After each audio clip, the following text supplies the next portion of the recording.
अब ये जानिए, गुड्डू और सखर बिराज से निकलने वाले सैलाबी रेले ने तबाही मचा दी है। पानी ने कच्चे में दर्जनों देहात को लपेट में ले लिया है और सैकड़ों एकड़ पर मौजूद चावल, कपास और सब्जियों की फसलें तबाह हो गई।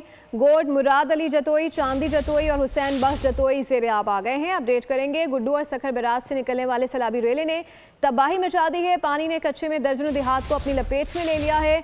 सैकड़ों एकड़ पर मौजूद चावल, कपास और सब्जियों की फसलें तबाह हो गई हैं। गोड, मुराद अली जतोई, चांदी जतोई और हुसैन बख्श जतोई ज़ेरे आब आ गए। आपको अपडेट कर रहे हैं सैलाबी सूरत हाल के हवाले से। गुड्डू और सखर बिराज से निकलने वाले सैलाबी रेले ने तबाही मचा दी है। पानी ने कच्चे में दर्जनों देहात को अपनी लपेट में ले लिया है। सैकड़ों एकड़ पर मौजूद चावल, कपास और सब्जियों की फसलें तबाह हो गई हैं। गोड, मुराद अली जतोई, चांदी जतोई और हुसैन बख्श जतोई ज़ेरे आब आ गए हैं। सब्सक्राइब करें और बेल दबाएं ताकि कोई खबर रह न जाए।